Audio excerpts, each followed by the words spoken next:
Suggestions for making the church gatherings a priority.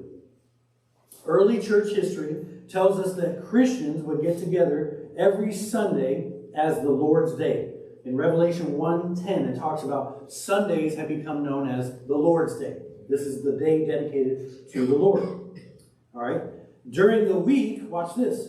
During the week, they would get up early in the morning before they had to go to work, and they would read the scriptures and pray together. These early Christians, before they went to work.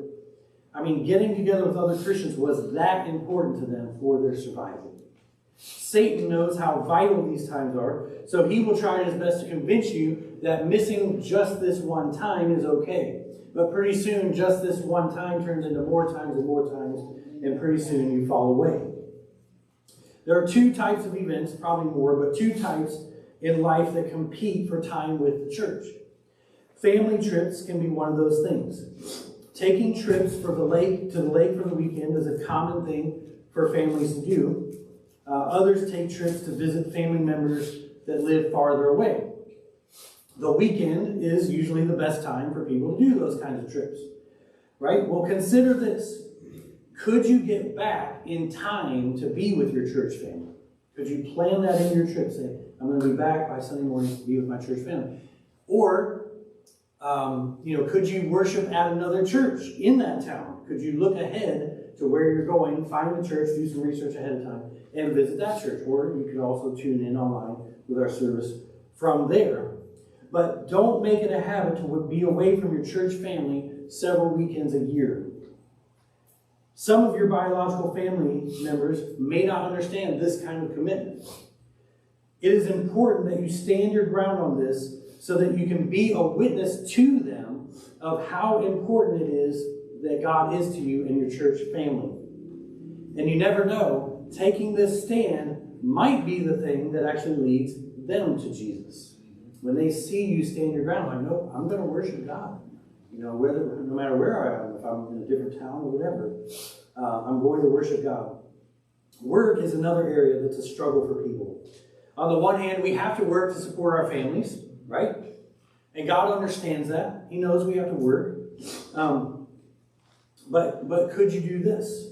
One way that some people have dealt with this issue is they put on their job application when they apply for a job that they need Sundays off. Or at the least, I can come in after church. I can work. They put not available Sunday morning, but I can come in at 1, and work for the rest of the day, whatever. If you have a job where you already work on Sundays, think about this, pray about this. Could you pray and then go and talk to your boss and ask him if you can get Sundays off? And I know it's going to be difficult, right? Sometimes they're going to say no. And that's okay. You prayed about it, you asked, they said no. Now maybe it's time to move on and put out some new applications and work on. Don't quit your old job before you get a new job. My dad taught me that. Don't quit yet, but start putting out applications and trying to get a job so that you can be off for Sunday morning, right?